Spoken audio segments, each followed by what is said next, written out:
తాకట్టులో ఉన్న బంగారాన్ని విడిపించి ఆ రోజు ఆన్లైన్ రేటుకే మేము కొంటాం. Sharma gold company. ఓం గణపతే నమః. గణానాన్త్వా గణపతికం భవామహే కవిం కవీనాముపమస్రవస్రవం జ్యేష్ఠరాజం బ్రహ్మణస్పద ఆనశృణ్వన్నోతిభిः सीदसादनं प्रणो देवी सरस्वती वाजेभिर्वाजनीवती दीनामवित्रयवतु गणेशाय नमः सरस्वत्यै नमः శివాయ గురవే నమః. ఎందువల్ల అంటే కనుక ఆ శివ పరమాత్మ గురించి మనం మాట్లాడుకోబోతున్నాం. ఓం నమ శివాయ. శివాయ గురవే నమః. శివరాత్రి, ఈ శివరాత్రి వచ్చేస్తుంది. ఈ శివరాత్రి రోజు ఏ విధమైనటువంటి మనము ఏ విధంగా పూజించాలి, ఏ విధంగా భగవంతుడైనటువంటి శివుణ్ణి శివోహం శివోహం శివోహం అని అంటూ ఉంటారు కొంతమంది. అంటే శివ అనేటటువంటి శబ్ద మాత్రంలో ఏముంది అనేది మనం ఇప్పుడు మాట్లాడుకుందాం. ముఖ్యంగా ఈ శివుడు అంటే కనుక శివోహం, శివాయ అభిషేక ప్రియాయ నమోం అన్నారు. అంటే అభిషేకం అంటే ఆయనకు చాలా ఇష్టం. పత్రం పుష్పం ఫలం తోయం అన్నాడు. ఈ తోయంతో మీరు ఆయనకు నైవేద్యాలు నివేదనలు పెట్టినా పెట్టకపోయినా నీళ్లతో ఈశ్వరుడికి అభిషేకం చేస్తే అభిషేక ప్రియుడైనటువంటి ఆ పరమశివుడు చాలా పరమానందం పొందుతాడు సుమా అని చెప్పబడింది. సరే, శివరాత్రి రోజునండి మేము భోజనం చేయకుండా ఉపవాసాలు చేస్తాము. ఆ తర్వాత చక్కగానేమో పూజ చేస్తామండి. ఆ తర్వాత తెల్లవారులు కూడా జాగరణ ఉంటామండి. కానీ పూజా విధానం కానీ జాగరణ విధానం కానీ లేకపోతే కనుక కొన్ని విషయాలు మాకు తెలుసు, కొన్ని విషయాలు తెలియదు, క్లారిటీగా కొంచెం క్లియర్గా చెప్తారా అనేసి ఎవరో కామెంట్ పెట్టడం జరిగింది. దాని నిమిత్తం శివరాత్రి రోజున పూజా విధానము, అసలు ఈ ఈశ్వరుడు ఎవరు అనే విషయాన్ని కూడా మనం చర్చించుకుందాం. ఓం నమ శివాయ నమ శివాయ నమ శివాయ అని అంటూ ఉంటాం కదా. శివరాత్రి రోజున ఒళ్ళంతా పులకరించేలాగా అకార ఉకార మకార తత్వమైనటువంటి ఓంకారాన్ని మనం స్మరించుకుంటూ ఓం నమ శివాయ అనే మంత్రాన్ని మనం అనుకుంటూ ఉంటాం. కానీ పూజ చేసేటప్పుడు ఏ విధమైన మంత్రాలు చదువుకోవాలి? మేము అష్టోత్తరాలు సహస్రాలు చదవాలంటే మాకంత టైము ఉండదండి. ఎంతైనప్పటికీ కూడా పూజలు అంతసేపు ఉండలేము. మరి ఏ దళాలు పెట్టి పూజించాలి అంటే మనందరికీ తెలుసు, ఆయనకి మారేడు దళాలు అంటే చాలా ఇష్టం. అందుకని త్రిదళం త్రిగుణాకారం త్రినేత్రంచ త్రియాయుధం త్రిజన్మ పాప సంహారం ఏకబిల్వం శివార్పణం అన్నారు. అందువల్ల శివలింగాలు ఒక చిన్నది అంటే రకరకాల లింగాలు ఉంటాయట. మరి ఏ లింగాన్ని మన ఇంట్లో పెట్టుకోవాలి అని ఆలోచించారా ఏ రోజైనా? చూసుకోండి, ఒక 2 అంగుళాల కన్నా ఎక్కువ ఉన్నటువంటి శివలింగాన్ని మీరు పెట్టుకోబాకండి. 2 అంగుళాలది మాత్రమే మన ఇంట్లో పెట్టుకోవాలి. సరే, లింగాన్ని పెట్టుకున్నాం కదా, మరి ఏ రకం లింగం పెట్టుకోవాలి అంటే 5 రకాల లింగాలు ఉన్నాయి. అదేమిటంటే కనుక శైలజాలు అంటే ఏంటి? పర్వత శిఖరం నుంచి దాని తాలూకు రాతి ముక్కని శివలింగం కింద చెక్కినటువంటిది, అది ఒకటి. 2 రత్నాలతో చేయబడింది. అది మహారాజులకి గొప్ప గొప్ప వాళ్ళకి తప్ప మనకి లభ్యం అవ్వడం కష్టం, అది పక్కన పెట్టండి. ఇక 3వది వివిధ వృక్షాలతో చేయబడినటువంటి దారుజాలు అని అంటూ ఉంటాం. అంటే వృక్షంలో ఉన్నటువంటి కాండం తీసుకొని దానితో కూడా శివలింగాన్ని రూపొందించవచ్చు కలపతో.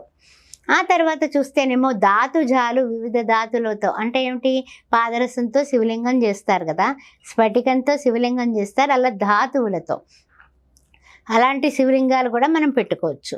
తర్వాత ఇంకా ఏంటంటే కనుక మృణ్మయాలు అంటూ ఉంటాం. అంటే ఏమిటి? మృత్తిక అంటే మట్టితో అప్పటికప్పుడు చక్కగా చిన్న శివలింగం చేసుకొని దానికి మనము మంచిగా ఒక 2 తమలపాకుల మీద పసుపు కుంకుమ అక్షింతలు వేసి అప్పుడు ఓం నమ శివాయ అన్న శివలింగాన్ని పెట్టుకొని పూజ చేయటం.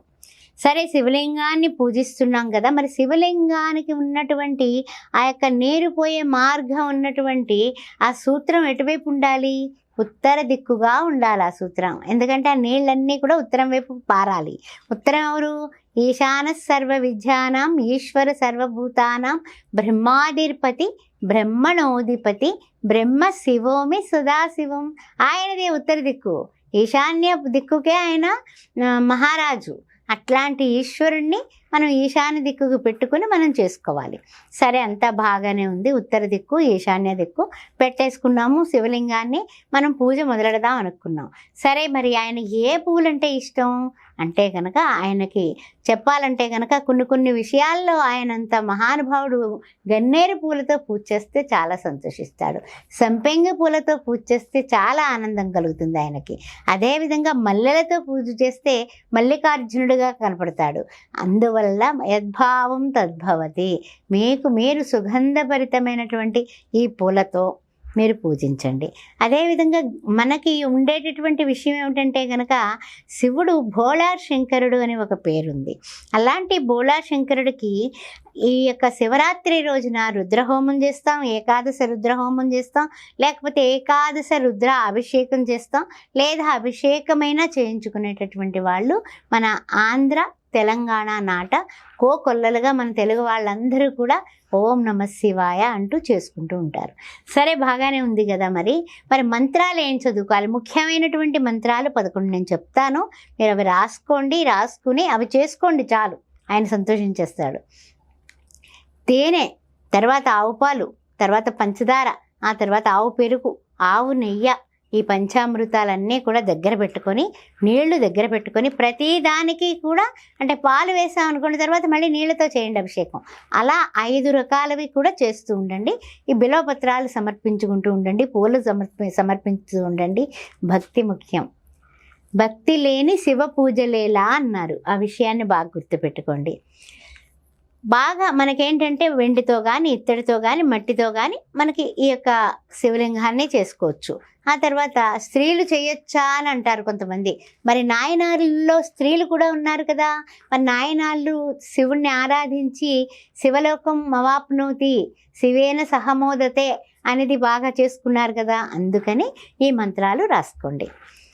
ఓం నిధనపతయే నమః, నిధనపతాంతికాయ నమః, ఓం ఊర్ధ్వాయ నమః, ఊర్ధ్వలింగాయ నమః, ఓం హిరణ్యాయ నమః, హిరణ్యలింగాయ నమః, ఓం సువర్ణాయ నమః, సువర్ణలింగాయ నమః, ఓం దివ్యాయ నమః, దివ్యలింగాయ నమః, ఓం భవాయ నమః, భవలింగాయ నమః, ఓం సర్వాయ నమః, ఓం శర్వలింగాయ నమః, ఓం శివాయ నమః, ఓం శివలింగాయ నమః, ఓం జ్వలాయ నమః, జ్వలలింగాయ నమః, ఓం ఆత్మాయ నమః, ఆత్మలింగాయ నమః, ఓం పరమాయ నమః, ఓం పరమలింగాయ నమః అన శివోహం శివోహం శివోహం, ఓం నమఃశివాయ నమఃశివాయ అని అనుకుంటూ తప్పనిసరిగా శివనామ స్తోత్రంతో భగవంతునికి సమీపంలో ఉండడమే ఉపవాస ప్రక్రియ. అంటే దగ్గరగా, వాసం అంటే కనుక మనం భగవంతుని నామాన్ని స్మరిస్తూ ఆ టెలివిజన్లో వచ్చే సినిమాలు చూడకుండా భగవంతుని గురించి ఆలోచిస్తూ స్తోత్రాలు చదువుకుంటూ లింగోద్భవం టైంలో 12 గంటల వేళ, అర్ధరాత్రి వేళ శివుణ్ణి నామాలతో పూజించిన వాళ్ళకి తప్పనిసరిగా ఇహ పునర్జన్మ నవిద్యతే. ఆ విషయం గుర్తుపెట్టుకోండి. శివుని యొక్క అనుగ్రహ పాత్రలు అవ్వండి. ఓం నమఃశివాయ నమఃశివాయ నమఃశివాయ.